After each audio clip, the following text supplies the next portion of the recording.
శివాయ. Welcome to my channel. మీకు ఏదైనా ఒక కోరిక ఉండి ఆ కోరిక నెరవేరడం లేదని బాధగా ఉందా? ఎప్పుడు అటువంటి దానికోసం చింతించకండి. శ్రావణ మాసంలో వచ్చే దశమి ఆశా దశమి అంటారు. ఈ దశమి గురించి మీకు తెలుసా? ఆశ అంటే కోరిక, అందుకనే ఈ దశమిని ఆశా దశమి అని పిలుస్తారు. ఈ రోజున పరమశివుడికి చందనంతో అభిషేకం చేస్తే శివానుగ్రహం తప్పకుండా కలుగుతుంది. మనకి ఏదైనా కోరిక ఉండి ఒక సమస్య ఉంటే అది పరమశివుడు మాత్రమే చెప్పుకోగలం. తండ్రి, నా బాధ నీకు తెలుసు, నాకు ఏది ఇవ్వాలో కూడా నీకు తెలుసు, నీ దగ్గర తప్ప నేను ఎవరితోనూ చెప్పుకోగలను స్వామి అని దండం పెట్టుకుని మన కోరికని ఆయన పాదాల దగ్గర పెట్టుకోవాలి. ఈ రోజున చందనాభిషేకం చేయాలి. ఏ విధంగా చేయాలి చందనాభిషేకం?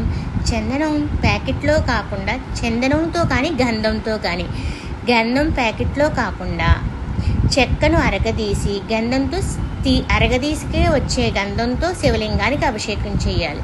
శ్రద్ధగా భక్తిగా శివుని పూజించండి. ఓం నమ శివాయ అని జపిస్తూ చందనాన్ని సమర్పించండి. తర్వాత మారేడు దళాలతో పుష్పాలతో ఆ పరమశివుని పూజించండి. మీ కోరిక శివుడికి చెప్పండి. మనం అడగకముందే మనకి ఏది అవసరమో ఆయనకి తెలుసు. నాకు ఇది కావాలని అడగకుండా నాకు ఏది మంచిదో, ఏది ధర్మమో, ఏది శ్రేయస్కరమో అది ప్రసాదించు స్వామి అని దండం పెట్టుకోండి. ధర్మబద్ధమైన కోరిక అయితే దానికి శివానుగ్రహం కలుగుతుందని మనస్ఫూర్తిగా ప్రార్థించవచ్చు.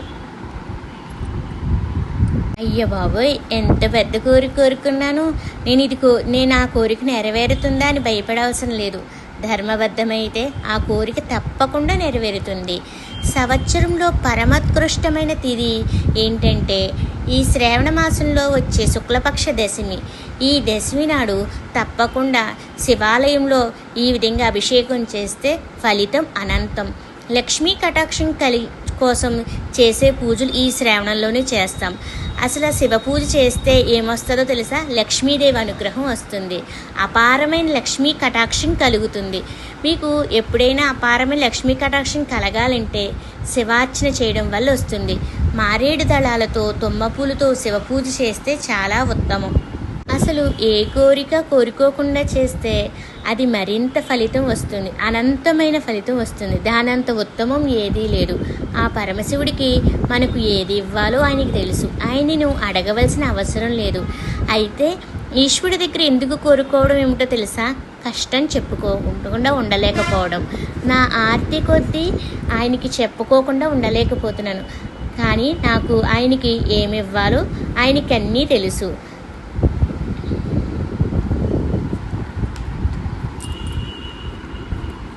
శ్రావణ మాసంలో వచ్చే ఈ తిథిని అసలు మర్చిపోకుండా తప్పకుండా ఈ శివాభిషేకం చేసి మీ కోరిక నెరవేర్చుకోండి.